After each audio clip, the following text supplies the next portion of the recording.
While it did not directly mention Trump's name, it did include images showing the January 6th incident with Trump's flag in it. Let's take a look. There's an extremist movement that does not share the basic beliefs in our democracy. All of us are being asked right now, what will we do to maintain our democracy? President Biden has called Trump a threat to democracy, and will make that theme of a speech to this Friday in Pennsylvania, a day before the third anniversary of the January 6th incident. Meanwhile, former President Trump has also called Biden a threat to democracy, and Trump will hold Iowa rallies this Saturday. Steve.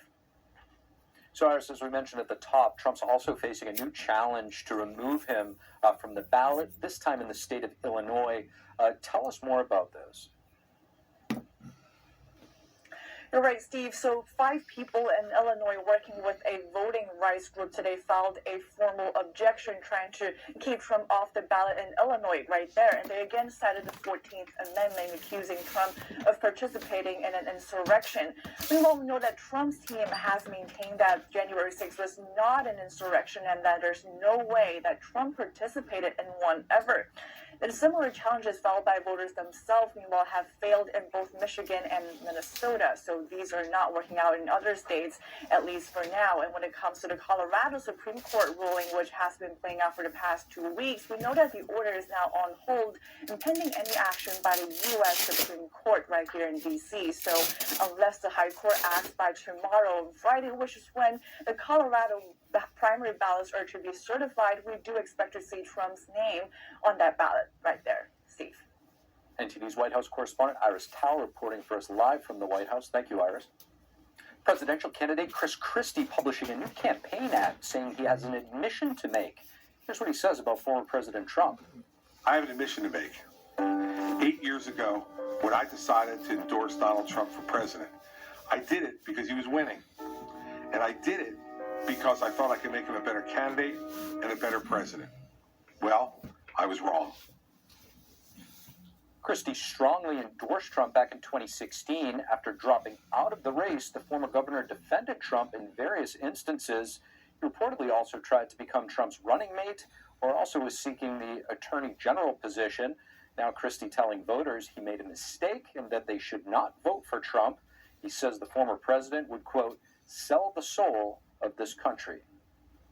Former President Trump's name is back on the Colorado primary ballot, pending 2 appeals to the United States Supreme Court. What might we expect moving forward? To find out, let's bring in Brad Smith, former commissioner at the Federal Election Commission and currently professor of law at Capital University in Columbus, Ohio. Brad Smith, thank you so much for joining.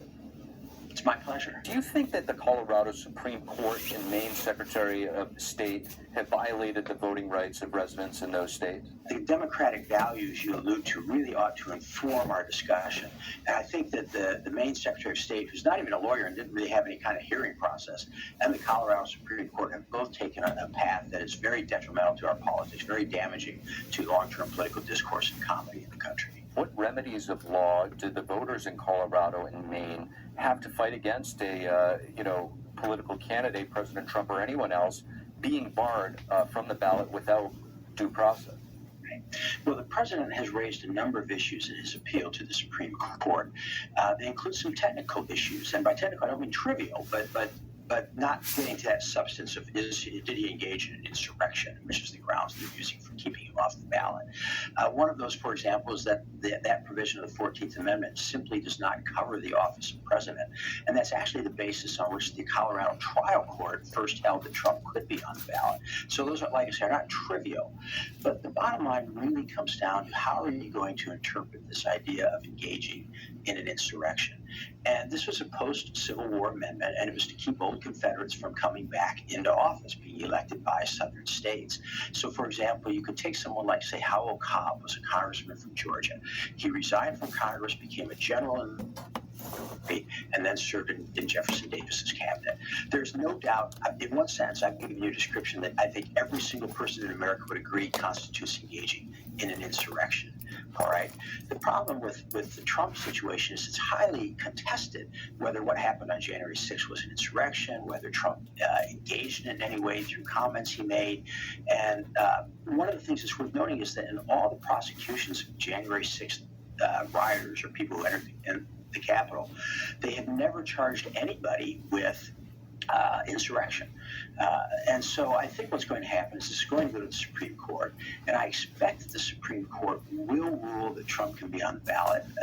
There's any number of grounds they could do so, including simply that the term insurrection has to be much more narrowly defined. It has to mean something like what Howell Cobb did, resign from Congress, become a Confederate general.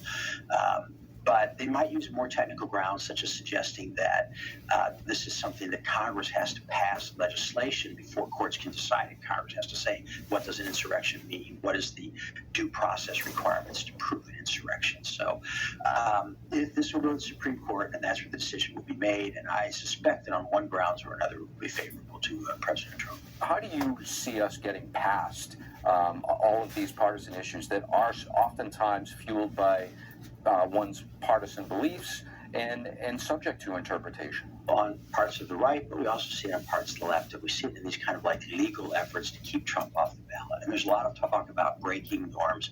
We're trying to use the 13th Amendment in this way to keep somebody off the ballot as breaking a norm. And it poses a real danger. I mean, somebody could look at the events in the summer of 2020, those riots, and they could say far more people injured, far more property damage, more people killed. And some of these rioters actually set up areas in Seattle they called the autonomous zone and said they were free from local authorities. So maybe somebody's saying, well, why isn't that an insurrection? And if that's an insurrection, Kamala Harris offered to pay bail for people or help fund a group that offered to pay bail for people who were arrested. So is that providing aid and comfort? And, you can envision local authorities all over the country starting to engage in this warfare. If you keep Trump off, we're going to keep Biden off and that sort of thing in future elections. And the real answer, as much as it's not perhaps very satisfactory, it's just we all need to exercise a little bit of self-restraint, have confidence in our processes, and have confidence in the voters, that they will make a reasonable decision. But right now, you have a lot of people on both sides, and in the particular case, we're talking about people on the left who are just in near hysteria about the prospect that Trump would win another election, and so they're breaking norms to try to prevent him from even being on the ballot. Brad Smith, really appreciate your insights. Thank you so much. Thank you. So even as Senate negotiators are trying to work out a bipartisan plan to deal with the border crisis, some Republicans are now trying to use leverage elsewhere to meet their demands, some bluntly saying, shut down the border or shut down the government. This as Congress is coming up on a fast-approaching deadline for funding the government. NTD's congressional correspondent Melina Wisecup reports. We see a fierce showdown taking shape around funding the government. Up until this point, Ukraine aid has been the main source of leverage that House Republicans have used to make demands for border policy change. But now it's looking like keeping the lights on here in the U.S. government may be dependent upon changes at the border. Congressman Chip Roy of Texas leading the effort. Ranchers, local law enforcement, local leaders, and they all told me the same thing. Shut down the border or shut down the government. That's it. If they can't love our country and the citizens enough and respect our laws, then we need to cut off funding. We need to shut the government down. Lawmakers will return from their trip to Eagle Pass, Texas, here to Congress, facing a fast-approaching January 19th deadline to fund the government to avoid a partial government shutdown. Republican House Speaker Mike Johnson has not directly endorsed the idea of shutting down the government in order to force border policy changes, but he has essentially said that their demands are the only way to directly and effectively address the issue at the border. H.R. 2 is the necessary ingredient. H.R. 2 is a bill that the Republican-led House passed several months ago. It would restart construction of the border wall, raise the bar for asylum claims, also return to a Trump-era policy known as Remain in Mexico, all proposals which Senate negotiators say are going nowhere fast. I can't get a Democratic Senate to be able to agree with that at all, and I can't get a White House to be able to agree with that. My understanding is that H.R. 2 doesn't have Democratic votes in the House or in Senate. The White House says that the solution here is for Congress to give the DHS more money and resources to address the issue. However, Republicans are concerned that that money will only be used to quickly process more illegal immigrants and release them into the country rather than be used to stem the flow. This battle over border policy has once only stalled Ukraine aid, but now the entire U.S. government may be dependent on it. Reporting from Capitol Hill, Melina Weisskopf, NTD News. And coming up, from thefts and robberies to drug deals in broad daylight, Washington, D.C.'s Chinatown is seeing a surge in criminal activity. What impact does it have on local businesses, and are people feeling safe? And a defendant attacks a Nevada judge in court during sentencing. We have the footage and the details of what happened when we return.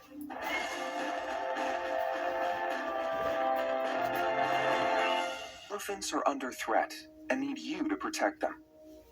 This is Chip, a young calf clinging to his mother after she was brutally shot and killed.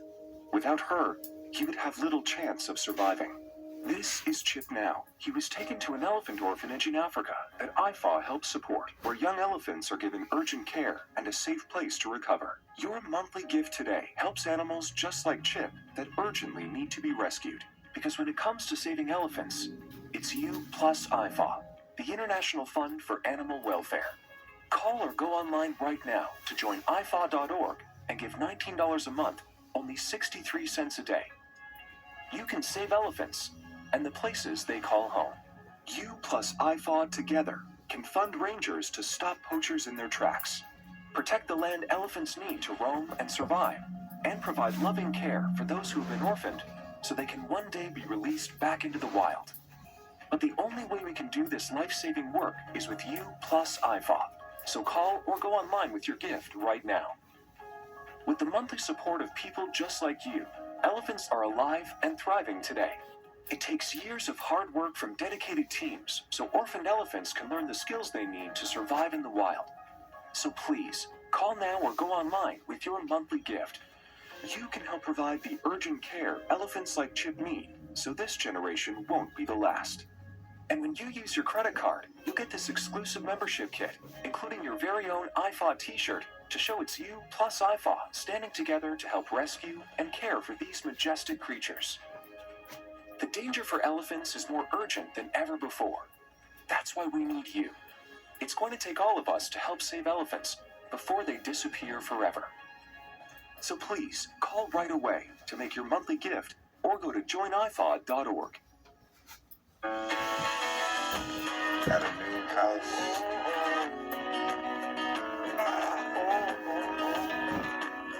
I think I found a place that I call home. Looking for a healthy and smooth-tasting brew? Drop by Days Coffee Roasters today and explore our wide selection of specialty-grade, small-batch roasted coffee.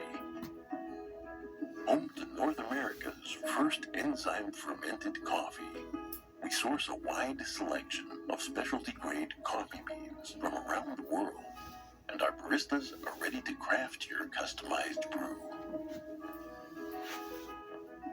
Visit Days Coffee at 28 North Street, Middletown, New York. Come experience a brew like no other.